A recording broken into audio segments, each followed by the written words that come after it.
Это фото какой-то оранжереи из Бразилии. Странно, сам понимаю, сезона 1860-1870 годов. Подобные оранжереи в прошлом были совсем не редкостью в те времена, но это тоже тема для отдельного рассказа.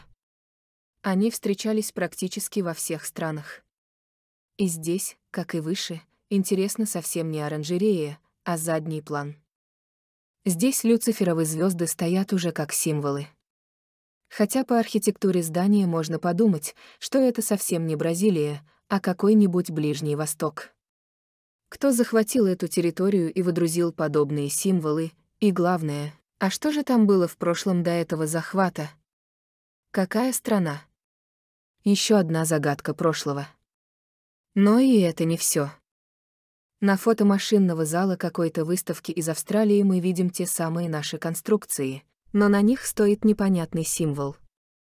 Точнее, более чем понятный и даже до боли знакомый всем советским людям. Как он там очутился? Кому светила данная звезда, чтобы перейти затем с таких технических узлов на красные знамена с последующим уничтожением тех самых технических узлов? А это уже Прага, памятник на Карловом мосту, который стоял там еще в 1870 году. Как видим, весь набор символов в наличии, причем в звездах явно присутствуют электрические лампы, и не те, которые изобрели Эдисон с Яблочковым. Какому народу эти лампы несли свет? На вид памятник свежий и даже сделан не очень аккуратно. Кто захватил и эту территорию, чтобы водрузить там те же символы, уничтожив устройства, прообразами которых они были? Кстати, полагаю, что многие не знают, откуда пошло название американской валюты — доллара. Это всего лишь название чешской горы Талер, на которой эти доллары впервые стали чеканить. Почему первая твердая валюта начала издаваться в Чехии? На восточных территориях эта валюта тоже ходила, но под другим названием. Что это была за деталь? Наверное, в ее центре было нечто, что привлекало внимание. Неспроста же в это место на флаге поместили герб. Как уже говорил ранее, если на каком-то артефакте с признаками древности разместили любой символ, то искать надо именно здесь. Этот символ и дает подсказку, что им заменили какой-то секрет прошлого. Интересно, а что же символизировал красный цвет флага? Легенду о цвете пролитой за свободу крови оставим как вечернюю сказку для партийных функционеров. Догадки на этот счет есть, но это всего лишь догадки. Может, дочитав до конца, кто-то из читателей поймет. Есть несколько интересных моментов по тем самым войнам Интернационала и Империи, которые следовало бы отметить. На этом редком фото солдат армии Интернационала образца 1854 года есть очень много странностей. Солдаты одеты в светлую одежду, что в военное время не совсем практично, а главное, что следует как вывод, у них не было цели маскироваться под окружающее пространство. Очевидно, снайперов в то время не было. Чем это вызвано и что это вообще за род войск? Но это не все. Носить на голове цилиндры, а не каски, например, в боевых условиях еще более непрактично. И этот цилиндр застегивался очень странно, снизу под подбородок. А что находилось на этом цилиндре? При ближнем просмотре можно констатировать, что это не кисточки, а те же лампочки.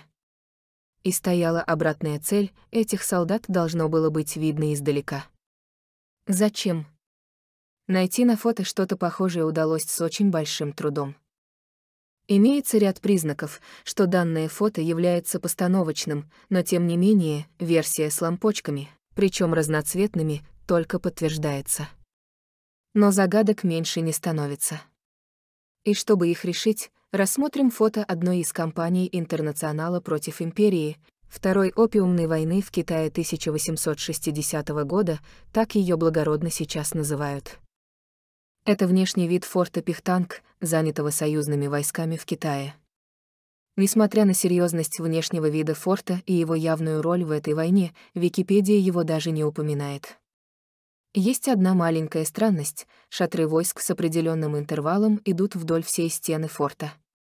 Зачем? Но не будем вдаваться в тонкости военного дела тех времен, а посмотрим другую фотографию из того же места.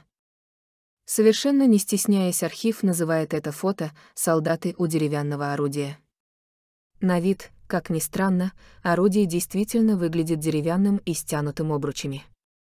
Но кроме этого, еще есть шины-колеса и куча непонятных тросов, один из которых очень сильно похож на электрокабель. И вот тут уже совершенно резонно возникает даже не один вопрос. Как стреляли данные орудия и зачем тут кабель?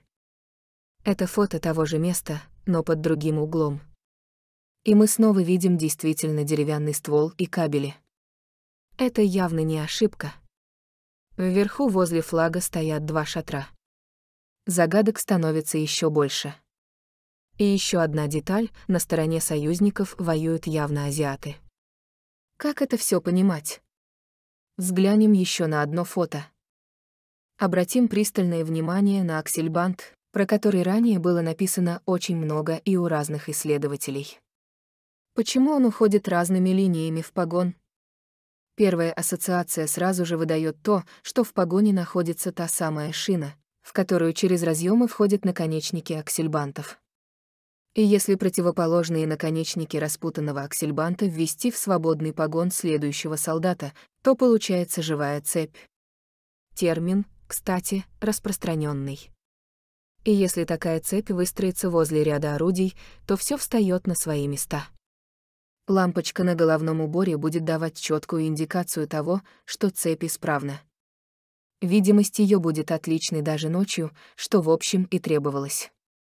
В полевых условиях организация таких батарей является одним из важных дел. А сами орудия были деревянными, кожаными и прочими, и никаких пороховых зарядов не использовалось. Стреляли они с помощью обычных кабелей, которые заходили в шатры. Шатры есть не что иное, как те самые металлические конструкции, только в походно-полевом исполнении. Было у них и такое военное приложение. Не являюсь специалистом по восточным языкам, но по-моему там что-то написано вязью. Это в Китае 1860 года. А здесь конкретно Пекин. В аннотации сухо написано, что это разрушенная татарская мечеть. Судя по внешнему виду, разрушена эта мечеть не так давно. Кто жил в Китае в прошлом? Впрочем, не надо искать ответ на этот вопрос. Внутри империи гармонично на одной территории проживали очень различные народы, причем даже местами разных рас. Представители одной из рас владели секретами технических устройств, которые обеспечивали все народы теми самыми материальными и духовными благами, по классику, причем совершенно бесплатными и в огромном масштабе. Среди этих народов никогда не шли войны, им было ни за что воевать. Правило страной обычное натуральное хозяйство, которое было совсем не таким плохим и отсталым, как нам преподавали в школе. Государственный аппарат не был громоздким и малоэффективным, и было много чего еще, чему сейчас мы можем позавидовать. И даже после завоевания империи остатки былого уклада очень долго существовали на ее территории, пока не были уничтожены совсем. Выше приведенные фото и есть те самые запечатленные остатки прошлого. Того прошлого, в которое и надо идти. Слабой стороной империи было то, что с ней не надо было воевать классическим способом. Достаточно было разрушить те самые технические устройства, производившие материальные блага, и человек быстро становился тем, кто он есть на самом деле. Начиналась банальная борьба за выживание, и народы, жившие до этого вместе не одну сотню, может быть, лет, начинали уничтожать друг друга по национальному признаку. И практически всегда проигрывал народ, представители которого владели теми самыми техническими секретами воспроизводства материальных благ.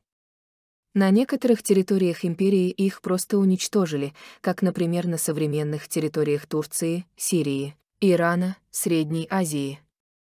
Как видим, не случайно на фото Второй опиумной войны за союзные войска воюют азиаты.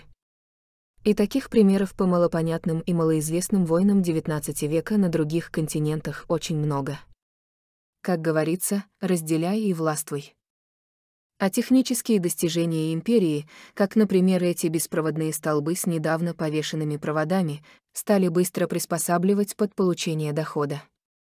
Глупо было бы не использовать такой ресурс для обогащения. И делалось это постепенно, без резких движений, с учетом естественного убытия населения, еще помнившего те золотые времена прошлого. На этом фото изображена иллюминация по случаю прибытия в Сидней, Новый Южный Уэльс, Австралия, некоего герцога Йоркского, который, судя по сохранившимся фото, приезжал туда регулярно с 1901 года. Вот только фотографий этого герцога в сети почему-то нет в период с 1901 года и вплоть до 1930-х годов, несмотря на то, что иллюминации по его приезду сняты подробнейшим образом. А может, этот герцог приехал только один раз и остался там навсегда? А эти красочные иллюминации, напоминавшие чем-то аналогичные из Москвы, просто растиражировали. На данном фото этот герцог Йоркский уже в образе короля Георга, который приехал в Австралию в 1916 году. На дворе Великая война, как ее называли в тех странах, а он совсем ее не побоялся для такой поездки. И имеются сведения, что он приезжал еще в 1918 и 1921 году. Собственно, вот и этот герцог Йоркский собственной персоной, но уже в другом статусе. Никого не узнаете в этом слегка постаревшем господине. Если бы он захотел совершить виртуальный тур из Санкт-Петербурга, например, в Сидней, причем в Европе в это время шла война на суше, море и воздухе, то самым идеальным маршрутом для него была бы поездка на железной дороге через Екатеринбург куда-нибудь на Владивосток или Порт-Артур, ну а дальше вопрос техники. Полагаю, до русскоязычного сегмента читателей начинает доходить масштаб оболванивания народных масс. А собственно, все то же, люциферовы звезды в виде символов везде, на любых народных мероприятиях. Есть много старых фото, где они присутствуют на зданиях и даже на склонах гор в Киеве, Владимире и других городах. Как это могло произойти? Очевидно, официальная история нам не договаривает очень много. Вероятнее всего, Крымская война для нас раскрыта только на малую часть. Основной акцент при этом сделан на войну 1812 года. С какой целью?